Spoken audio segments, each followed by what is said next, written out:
Purihin natin si Jesus, Maria at Jose. Narito na naman ang inyong lingkod, Father Bob, isang paring Karmelita.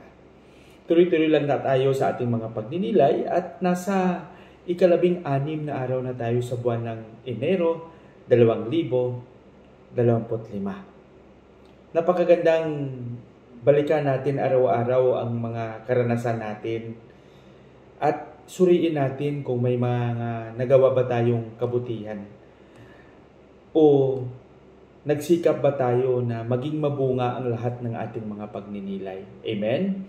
Sa araw na ito, araw ng Huwebes, ang ating Ebanghelyo ay babahagi sa atin ni San Marcos, Kapitulo 1, versikulo 40 hanggang 45. Gaya ng ating pagbasa kahapon, ipinahiwatig at inihatid sa atin ng ating Ebanghelyo na si Jesus ay talagang nahabag at naawa sa mga taong lumalapit sa Kanya, lalong-lalo na sa mga may sakit. Kaya pinagaling sila lahat ni Jesus.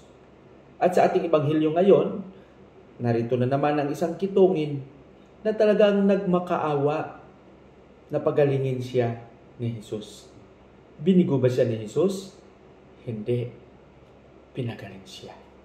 Kaya siguro sa atin mga kapatid, kung ano man ang ating naranasan sa buhay, ano man ang ating mga karanasan, sana wag nating kalimutan na lumapit sa Panginoon. Humingi tayo sa Kanya ng tulong, ng gabay.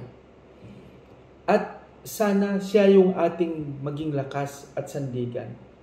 Huwag lang tayong magtiwala sa ating makataong kakayahan, sa ating makataong karunungan.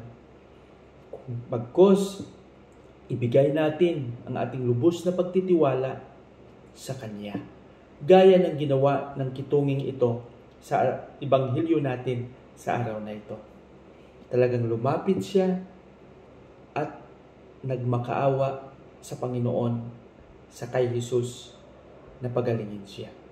At hindi siya binigo ni Jesus. Alam ko tayo rin, sa ating paglapit sa Kanya, naniniwala ako na hindi rin tayo biguin ng Panginoon.